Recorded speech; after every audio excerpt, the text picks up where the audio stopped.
Bonjour, bonjour. Allez, on passe à la quatrième partie de ma vie divine.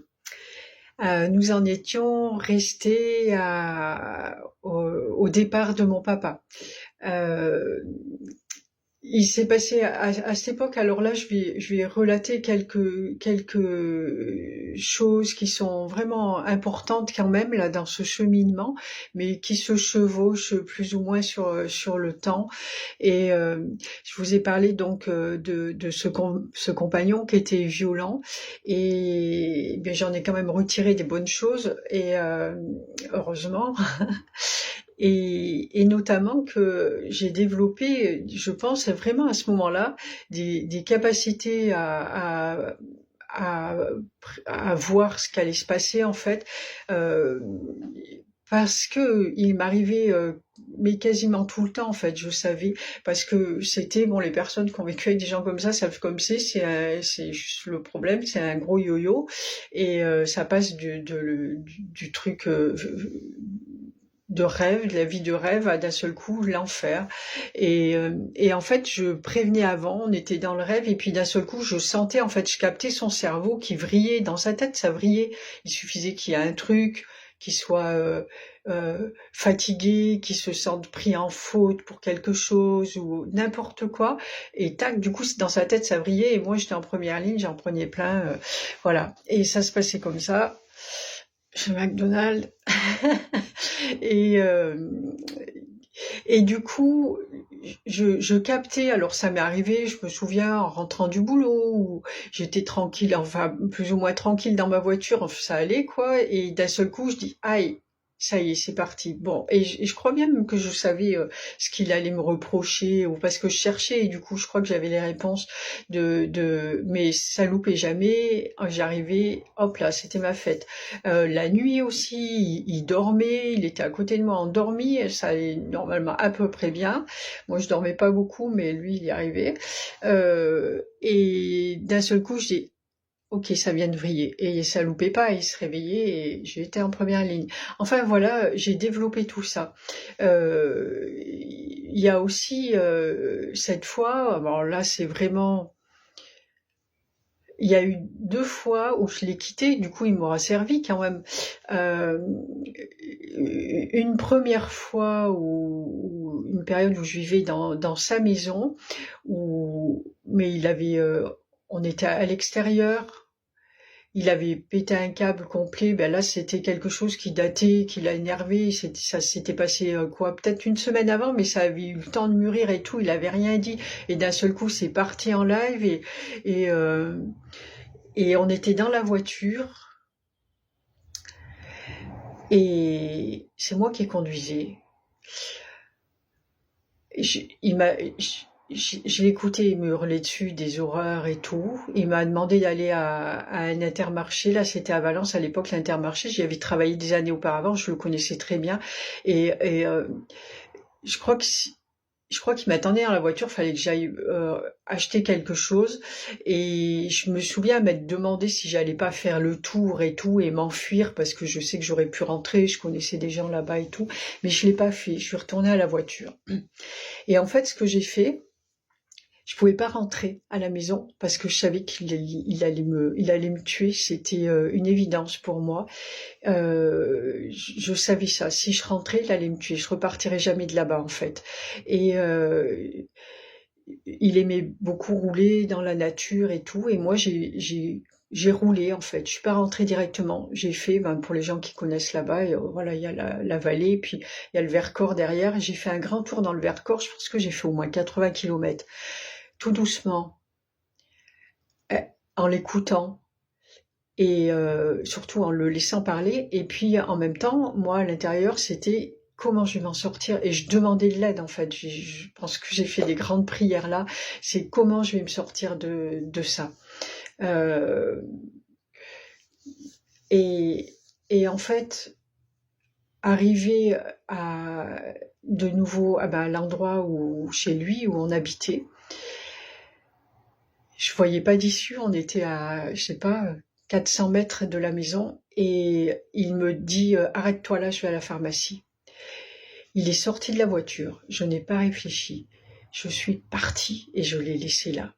et je sais encore une fois que je serais morte si j'avais pas fait ça. Donc je suis partie sans rien et hop là, sans réfléchir.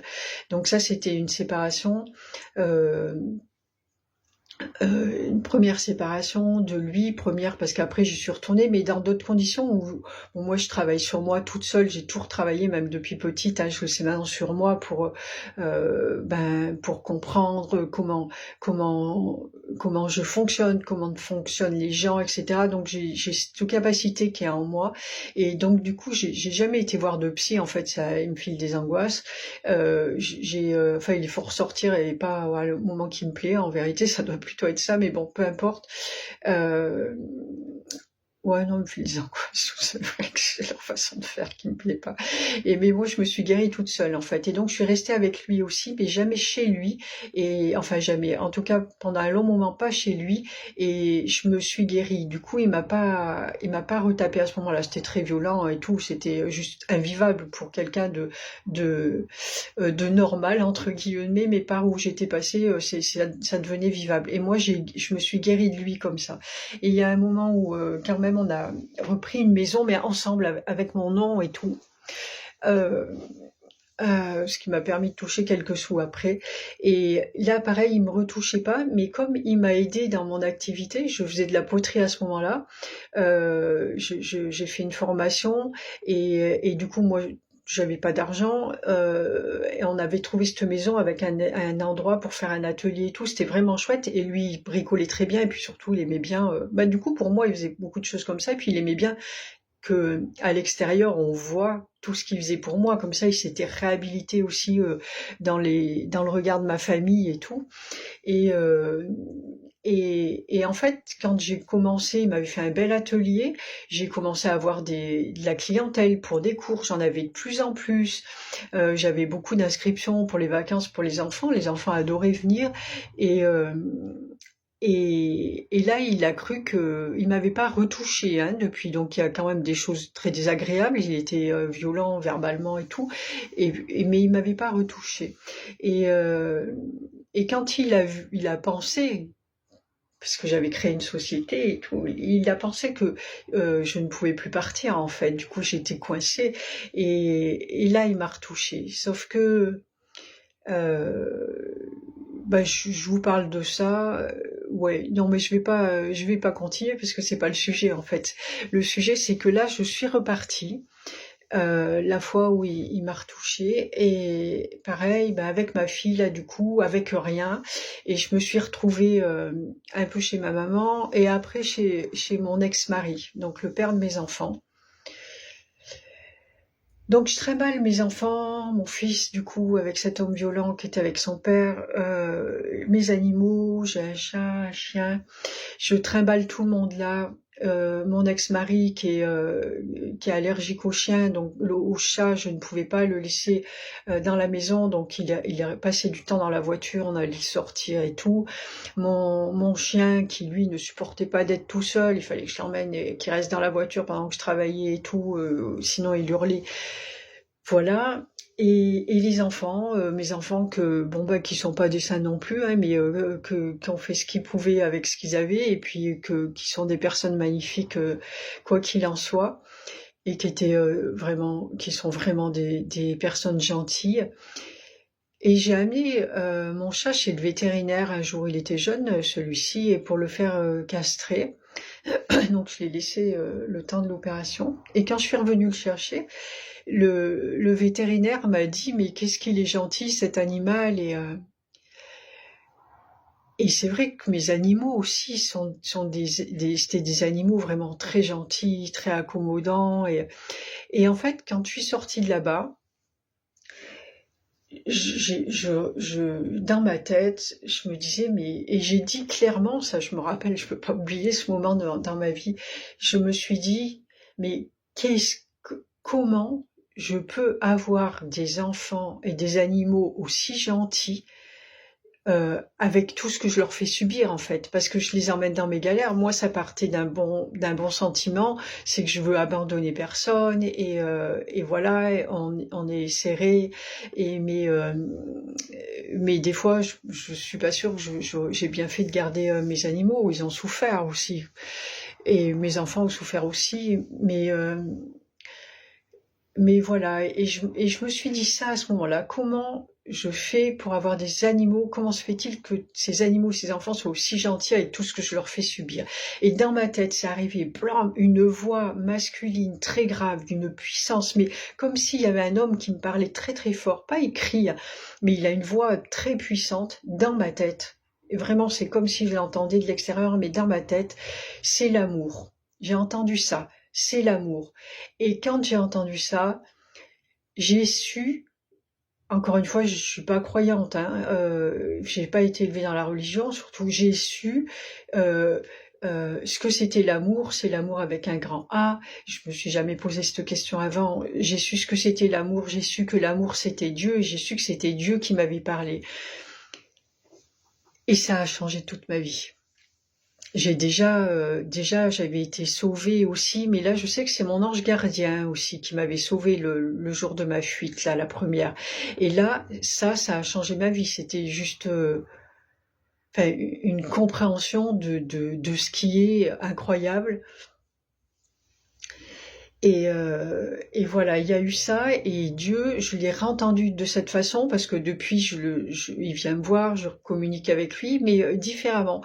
Ça, ce sont les 2 fois où je l'ai entendu avec cette voix-là, et où je sais en même temps l'autre message. Ça, c'est la télépathie, hein, j'en reparlerai plus tard, mais ça se passe comme ça, où on sait tout d'un seul coup, et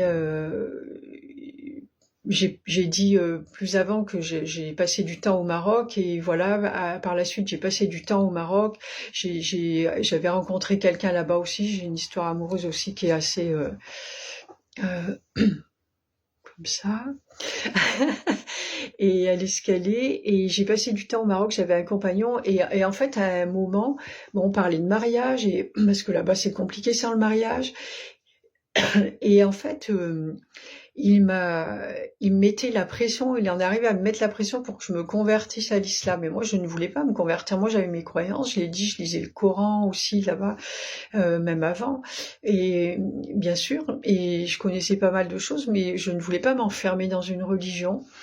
Et je ne savais pas quoi faire, en fait. À ce moment-là, j'étais en état de désespoir, je voulais pas le perdre et tout, je savais absolument pas quoi faire. Et je me rappelle être dans l'appartement où on logeait, où je m'étais mise à genoux, et je pleurais, j'étais désespérée, et j'ai demandé à Dieu, mais qu'est-ce que je dois faire, et aide-moi s'il te plaît. Et là, pareil, la même voix, convertis-toi, juste 2 mots. Et sauf que j'ai compris aussi que je l'ai entendu, mais c'est pas à ça que j'ai prêté attention. Mais plus tard, je suis revenue là-dessus. La compréhension, c'était convertis-toi et tu verras bien après. Je me suis convertie, j'ai bien vu après. Je me suis enfermée dans quelque chose dont j'avais pas besoin pour des mauvaises raisons. J'en ai souffert de ça aussi. Mais voilà, donc ça a duré plusieurs années, j'en ai quand même retiré beaucoup de bien, j'ai vécu cet islam à ma façon. Je suis revenue après en France pour le vivre tranquillement, mais ça m'enfermait beaucoup. Et il y a eu un jour où j'ai eu besoin d'aller voir quelqu'un qui était un magnétiseur et qui avait des visions aussi, je savais, et je suis allée le voir, et il m'a fait les soins que je lui demandais et tout, mais j'espérais qu'il me dise quelque chose par rapport à ça, et puis rien du tout. Et bon, j'étais déçue, puis au moment de partir, il me serre la main et il me dégage de ça. Il me dit que je n'avais plus besoin, par contre qu'il fallait que je reste sur ce chemin et tout, mais que j'étais plus enfermée. Et là, du coup, Hamdoullah, merci mon Dieu. J'ai été libérée de ce carcan, et j'ai fait très attention après. Un engagement avec Dieu, c'est pas un mince engagement avec personne. J'ai l'impression d'avoir déjà dit ces mots, et pourtant j'ai revisionné mes vidéos, je vous ai pas parlé de ça. Peut-être que je l'ai fait auparavant ailleurs. Bon, peu importe. Et voilà ce qui s'était passé là, vraiment avec Dieu de particulier. Pareil au Maroc, j'ai vu aussi cet homme à un moment qui avait été touché par la grâce aussi. Ça, c'est pareil, je l'ai vu et je le regardais, je voyais ça sur son visage, je sais pas pourquoi. Et quand tu lui ai dit, il m'a dit, bah, il m'est arrivé telle ou telle chose qui était vraiment très particulière. Hein. Il a été visité par sûrement un ange qui s'est incarné. Et, et voilà tout ce qui s'était passé à ces époques. Enfin voilà, dans les grandes lignes, ça a été ça. Jusqu'arrive le moment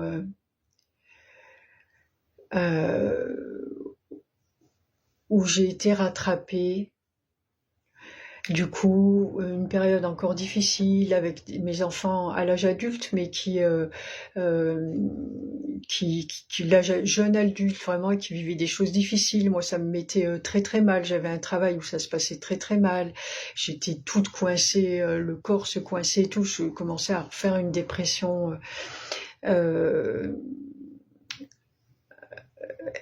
Et, Et alors j'ai cherché des choses, j'ai des acouphènes aussi, beaucoup d'acouphènes dans la tête, et je cherchais quelque chose de naturel pour voir sur l'ordinateur, pour voir si on pouvait se débarrasser de ça avec une façon naturelle, puisque le corps médical n'a pas de solution. Et j'ai vu qu'on pouvait se servir de pierres semi-précieuses. Je connaissais pas ça non plus. Et j'ai vu qu'il y avait un magasin, donc pas loin de chez moi. Je suis allée au magasin, j'ai demandé la pierre que j'avais trouvée sur l'article. Et la personne m'en a proposé d'autres aussi, et elle m'a dit, mais asseyez-vous là. Elle m'a mise au milieu du magasin sur une chaise avec une pierre dans chaque main, et elle m'a dit, ben, posez-vous et fermez les yeux et ressentez. Et en fait, je ressentais les pierres qui bougeaient dans ma main, ça faisait comme un cœur, en fait, qui bougeait. C'est comme si le cœur battait, en fait, dans ma main. J'étais vraiment impressionnée. Je leur avais raconté des choses que je faisais aussi, que j'ai toujours marché pieds nus, que j'avais toujours une pierre dans ma poche. En fait, je ramassais les pierres partout, par terre, et puis je les touchais en marchant, et toutes ces choses-là que je faisais. Et je sais qu'avec ça, elle avait une amie qui était là, elle s'était regardée, elle m'avait rien dit, mais elle s'était regardée bizarrement, l'air de dire waouh. Et je dis bah tiens, ça doit pas être si normal que ça, ce que je fais. Et ça m'a ouvert aussi à vouloir acheter un pendule, du coup j'ai vu les pendules là-bas aussi, et les objets étaient très très beaux, et du coup je me suis dit je vais acheter un pendule. Et j'ai cherché un pendule, j'en ai pas trouvé dans les magasins, et j'en ai trouvé un sur internet. J'ai acheté mon pendule et j'ai acheté un livre. Je voulais du coup faire plus sérieusement qu'avec mon ami quelques années auparavant, et du coup trouver un livre pour m'apprendre à me servir du pendule. J'ai trouvé un livre, mais c'était pas pour ça. C'est un livre qui s'appelle Le toucher thérapeutique, je crois, de Dolores Kriegler. Je sais plus exactement, c'est ça, mais il est assez connu ce bouquin. Et là, pareil, j'ai acheté ce livre et j'ai commencé à développer d'autres capacités dont je vous parlerai dans la vidéo suivante, pour pas que ce soit trop long, parce que ça risque d'être pénible à suivre aussi. Puis je vais essayer de trouver où j'ai raconté ça dernièrement, parce que je poste aussi des vidéos sur YouTube, et c'est possible que j'en ai fait une, parce que là, c'est vraiment j'ai l'impression d'avoir dit tout ça il y a pas très longtemps. Donc voilà pour là, et après on va rentrer dans ce vif du sujet où bientôt les archanges et les anges et tout le monde va arriver dans ma vie. Je pense que ça va être pour la vidéo suivante. Eh bien, je vous remercie de votre écoute, et puis je vous dis à très bientôt. Ciao ciao.